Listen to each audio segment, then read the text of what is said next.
Here are 5 key tips to boost sales on Instagram. Whether you're a product-based business, a service provider, or even an influencer, this video will teach you how to sell on Instagram effectively. Ready? Let's do this. Hi my lovely people, it's Natalia and welcome back to my channel where I help you create better content and grow on social media. And today we're all about increasing our sales and really honing in on those tactics to make people want to buy from you.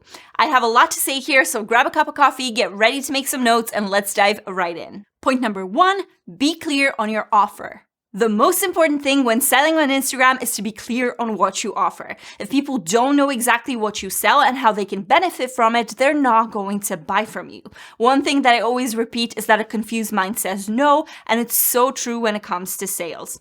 Every single aspect of your Instagram presence should clearly showcase your offer. This means your bio, your stories, your highlights, your static posts, your reels, your captions. Every single place that you can imagine needs to be in line with what you sell. This doesn't mean that every one of those places should blatantly sell every single time, but it needs to be cohesive and consistently show what you do and who you do it for. This starts with the bio, where you need to actually demonstrate what it is that you sell. Whether you offer coaching, sell products, work with brands, render services, have an app, whatever it is, you need to clearly show it in the bio. Let's take a look at Maria's profile here at mariamalik.us. Is the perfect example of clarity in your bio. The display name shows who Maria is, which is a speaking coach. Then you see who she serves, so corporate introverts, which is a very specific thing, and I'm sure a lot of people can resonate with it. Then you have social proof demonstrating that she helped over 100 professionals with her offer and reinforcing it even more with 120k followers on LinkedIn. And she finishes off strong with a call to action and a link, which I'll talk about more in a moment, so stay tuned for that. That's a well-executed bio that's showcasing Maria's offer very, very clearly. Below the bio, you can be very strategic with your highlights and really optimize the space for sales. Some of the core highlights that you could create here for this purpose are about me or start here, work with me if you're a service provider, or something like bestsellers or offer for product-based businesses. You can have testimonials or reviews for all those raving reviews you're getting, maybe something like client love to show the amazing things other people share about your brand, and so much more. I have a whole video with different ideas for your highlights. It's been created some time ago, but most of the stuff I share there is still very much relevant, so you can watch it after you're done with this video. Within your content itself, you have to be clear on exactly who it is that you serve through your business and help alleviate some of their pain points.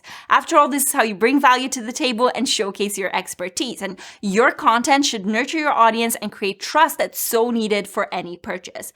I'm sharing more about the type of content you should create in point number 4 of this video, but for now, remember this: what you post should work in harmony with what you offer. Even if you're an influencer and don't sell any of your own products or services, showing content that matches the types of brand you want to work with is key to creating a brand presence that's going to attract those brands. Think about it. If you're a fashion influencer and show a specific vibe, a very specific style in your content, similar clothing brands will be more likely to work with you. If there's a clash there, you're unlikely to attract the right brand deals. Remember, if your content is attracting the wrong audience for your offering, then you're not going to convert them to clients. So make sure your content is always crafted with your ideal client in mind and serves them best. Identify your content pillars, so the subjects you talk about often, that not only support who you are and what you offer, but are also very relevant to the people you want to attract to your business. There's also one point I want to make here, and it's to make sure you have clarity on your feed. When someone visits your profile, they can read your bio and look at your highlights, but inevitably they're going to scroll through your profile grid to see what type of content you create. If there's a disconnect between what you sell and what you show on your feed, you're not very likely to secure a purchase. I've talked about that in my feed video here, but basically if you're a jewelry store and there are not enough quality images of rings, of necklaces, bracelets, earrings, etc., visitors may be confused as to how they benefit from the content and what they can actually buy. So before you start applying any tactics to increase sales, take a look at your Instagram account with fresh eyes and run a mini audit as if you were your own ideal customer.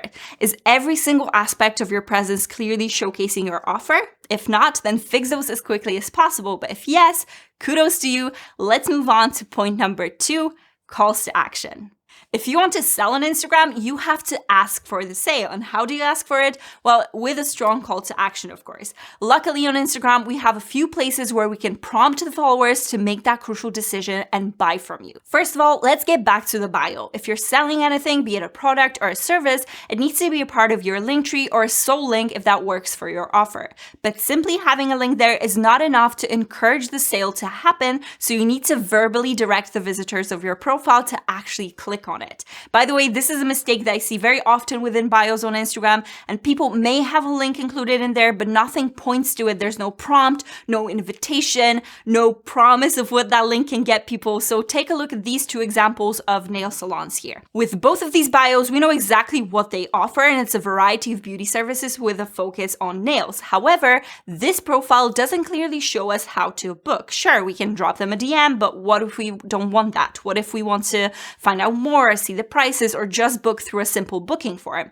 See how can this contribute to not actually making a sale? On the other hand, with this profile, we have the contact and action button set up through the profile, which is fantastic because we can message them on IG, we can contact them via email, or click the action button. In this case, it's the book now button, which is very fitting for the type of business it is, and it takes us straight to the booking site. But that's not all. This profile also has a clear call to action in the bio description saying book here with a finger emoji pointing down right at the link. Not only does it actually tell the visitor to take that action this business wants them to take, but it also draws attention to the link visually. In the case of this bio, we have all the bases covered and there's a clear prompt to get people to book. With the first example, the act of booking itself is not made easy for us. And this is the clue here, making the sale easy for the buyer. Next, we have calls to action within the content itself. If you just stick to the bio and don't ask people to buy from you in your actual content, then you're missing out big time. Let's start with the fact that people go to profiles less often than they actually see the content in their feed. Think about it from your own experience. How often do you check the profile pages of your favorite creators on Instagram? That's why you have to include promotional content in your strategy, as well as those crucial calls to action in other types of posts. This is how you convert your followers into clients. Let's start with CTAs within your video content. This is often overlooked, but calls to action like this can have a powerful impact on your conversions. Videos are more stimulating and engaging in general, so why not direct that energy to produce a sale? Of course, we all know the classic follow me for more tips and reels, which is a way to convert too, because conversions are not always about a monetary gain, but can be about converting a viewer to a follower. But if you want to gain a client, then you should consider creating promotional content in video format with a strong call to action included within that video. It's not just about the trending sounds or the educational reels. It's so important to create videos that showcase your offer and how people can benefit from it. Just look at Nina Walder, she's doing this absolutely perfectly. First, she speaks to her audience emotionally by highlighting a pain point, then creatively shows a transformation that they will achieve after joining her program, finishing off strong with a call to action to sign up.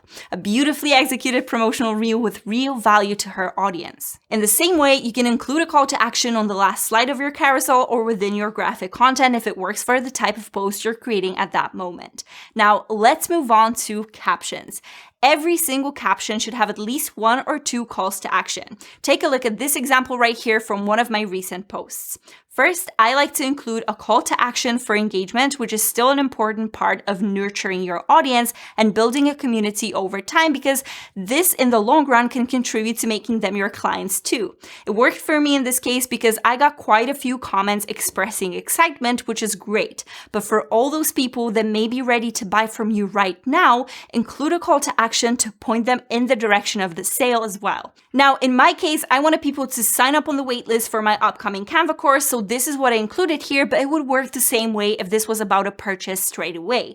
And by the way, shameless plug here because I practice what I preach. If you want to master Canva and get better at content for your business and social media, then head on over to the description box and sign up on the waitlist today through the link there. I hope it's clear to you how important calls to action are, and to recap, make sure you include them in your bio, in your captions, and in the actual content itself. Point number 3, optimize for DMs. DMs are the perfect way to nurture your followers and seal the deal on those sales. If you often get questions or you ask for help in your DMs, this is the perfect opportunity to move people into your sales funnel. As an example, you can point them in the direction of your resource or a lead magnet which helps with a particular problem and then moves them to a newsletter where you can really nurture that relationship and convert to a sale. Or you can simply talk about the product or the service that's perfect for them right then and there. This is why it's so crucial to optimize for DMs. Adding to my previous point, this can actually be done by, again, asking for it through a call to action. As you can see from the previous example, my call to action was for people to DM me to get the link, and it worked very well. Not only did I get a good bunch of signups from this particular post, but it also improved my chances of being shown by the algorithm. This happens because when people DM me, it's a clear sign to the algorithm that people interact and engage with my profile, and this leads to a better ranking of my posts overall. Another way to get more DMs is to use the question sticker in stories. Whenever someone answers a question like this, you not only get it in the story insights in a responses tab, but you can actually reply to it, which means you're actively messaging that person back in your DMs. It's a great way to start conversations, especially when you're strategic with your questions. By the way, if you'd like me to record a video on some smart question ideas you can use in your story sticker, let me know down in the comments below. Of course, one of the ways to get more DMs is to actually DM people yourself. And I don't mean coming in hot with a super cold sales pitch, but engaging with people in a meaningful way. I have a whole video about a short engagement routine you can follow yourself to build an engaged community around your profile, so make sure you watch it next. All that being said, I understand that DMs can be tough to handle if you're receiving a lot of them. I have 2 tips for you to save some time and make replying to them effortless. First of all, set up your inbox with saved replies and frequently asked questions to have those crucial answers ready at hand whenever you get an inquiry. When you go to your messages, tap the 3 dots in the top right corner next to the new message icon and choose Tools. From here, you'll be able to set up both of them. For frequently asked questions, you can choose 4 that are going to show up whenever someone tries to message you, and this way they can just choose the question from the list and have it answered immediately, removing a ton of friction both for them and for you. From the messages tools, you can also choose saved reply, which is so useful because it lets you set up a keyboard shortcut and a full reply to use with that keyword. After you set it up, you'll simply have to type this short keyword to be able to pull up your full message. And trust me, this saves a ton of time in the long run. If you have a lot of traffic in the DMs, then the second tip would be to use direct message automation tools like ManyChat or ChatFuel. Both of these are partners of Meta, which means your profiles are safe. And the way they work, among other things, is that they allow you to create flows that trigger a flow of messages after someone messages with a specific keyword. I don't use it personally because I don't need it yet, but I know I will in the future. It's a very cool addition to your sales funnel because, again, it reduces the friction for both you and the client and saves a ton of time. Point number 4, create content that supports sales. If your goal for content marketing is to increase sales, then every piece of content you create needs to reflect that. Of course, our customers can be at different stages of their journey, so not every post is going to have conversion as the main objective. After all, there will be people who have just found out about your brand, people who are ready to buy from you for the first time, or your actual clients who are looking to be served again in a different way. Different stages of our customers' journey call for different types of content and can be a really exciting way to approach content creation in general. Let's look at those stages. We're starting off with awareness, which is the point when people are looking for solutions and researching options. I'll give you an example of an Instagram account for a yoga teacher. At the awareness stage, you can have someone browsing Instagram to find a yoga school nearby, look for ways to improve their asanas, things of that nature. When your profile and content are of much value and optimized for search, by the way, check out this video to improve your Instagram SEO, they're likely to bump into your post or account and stick around for more. After consuming your content for some time, they may think, hey, I get a lot from this person. Wouldn't it be fun to learn from them directly? This is the consideration stage when the potential customer is actually contemplating making a purchase. Once they do research, find out what the benefits of the offer are, maybe consume even more valuable content from this account, then they're finally ready to buy. This is the conversion stage. When they're happy with the purchase, maybe they become more active in your community on IG and engage with your content regularly. They may become coming back for more and buying more classes or more ebooks or yoga courses. Then it's a loyalty stage when the one-time buyer becomes a returning customer loyal to the brand. Finally, with extended experience and many touch points with the brand, this person may be inclined to actively recommend the brand to others, both privately to friends and family and publicly through their social media posts. This is the advocacy stage, aka the dreamland for any business owner. For each of the stages, you can create unique content that's going to accelerate this journey for potential customers and keep them moving from one stage to the next.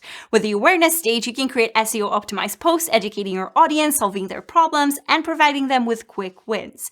Staying with the yoga teacher example, this could mean an educational reel showing 5 tips for downward facing dog, or something like a carousel that they collaborate on with another creator from the same niche, which means they're both tapping into their respective audiences. And by the way, the collapse feature, which is what I've just described, then Instagram Lives and Reels are fantastic to bring you more traction and increase brand awareness. And I highly recommend you use those features to get more eyes on your content, profile, and your offer. For the consideration stage, the yoga teacher could post a reel with a cute moment from a class or a post sharing an inspiring story from their journey, making this person relatable and building relationships with the audience. And this stage is all about connecting deeper, nurturing your audience, and it's so crucial to the next step, conversions.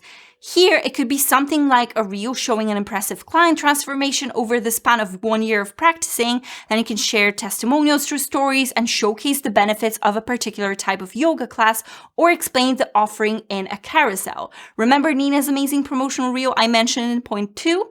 That's the perfect example of a piece of content that converts followers into clients. And for those returning customers, your loyal fan base or the most engaged advocates, it's all about appreciating them, being open and grateful, and encouraging them to buy again or spread a good word about you to their community. All of that can be expressed or achieved through content. The yoga teacher could post about new ideas for how to use a specific product like a yoga circle, which can then serve the existing clients with more post-purchase education. There could be a reel showing advanced post tips while promoting an advanced class. They could go the extra mile and offer a discount for posting a review to customers who bought from them previously, and then use that review on Instagram for social proof. The circle closes. You're constantly bringing awareness to the brand, you're nurturing, you're educating, building relationships, and promoting your offer in many different ways. Each piece of content you share becomes a crucial puzzle in your strategy, bringing people closer to making a purchase. Notice how not all of the examples I've shown before are purely promotional. Yes, there is a time and place for those kinds of promotional posts. Heck, I'd even go ahead and say most people don't sell enough through their content in this direct way. But the key here is to target all the different needs of your ideal audience at the different stages of their journey within your business. And one thing that I want to emphasize here is that selling your unique offer that solves your tribe's problems is actually a high level of serving. And by the way, if you want me to create a video on the customer journey in the context of content marketing in more depth, let me know in the comments down below. There's honestly a lot more that I can talk about here, so I'd be curious to know if a video like this would be helpful to you. Point number 5, create shoppable posts. If you want to increase Instagram sales, you have to make it easy for people to buy from you. That's why you have to set up an Instagram shop if you're selling products. What this does is that it allows you to tag specific products in your posts, and people can simply tap on them and then be redirected to your websites where they can buy this product right this very moment. The great news is that products can be tagged in Instagram stories, in reels, in guides, and even lives, which gives you a great variety of options for shoppable content. To set up an Instagram shop, you need a professional account, not a personal one on Instagram, and that needs to be connected to your Facebook page. And then you need a business manager account through Meta so that you can get the shop going with the commerce manager. With these shoppable tags, your promotional posts can be super engaging, and be creative with this type of content because you want to stop the scroll and focus the attention on the product. This is super important with Reels because if done correctly, they not only reach outside of your following, but also engage people uniquely to drive more sales. And imagine how many possibilities you have with shoppable reels. You can create a fun stop motion animation for an eye-catching promo and to bring your products to life. You can use fun transitions using your products. You can show transformations like before and afters. Things like short footage of a boring office setup with a great transition to then the same room beautifully lit by really funky decorative candles that really set the mood instantly and make you want to buy them to spice up your own home. What ultimately sells is powerful storytelling, speaking directly to your customers' needs. And if you make it easy to then just tap and buy within the Instagram app itself, you're increasing the chances for you to actually make that sale. Tell me, is your Instagram profile ready to get more sales? Which point made you think the most? Let me know in the comments down below. Now, optimizing your IG for sales is one thing, but without a strong content strategy that attracts the ideal client, you won't be effective. I'm confident this video right here is going to help you build your own strategy step by step and really understand who your client is and how you can best serve them. Hit that subscribe button for more juicy content like this. Give me a thumbs up if you've enjoyed this video. Thank you so much for watching, and I'll see you next time.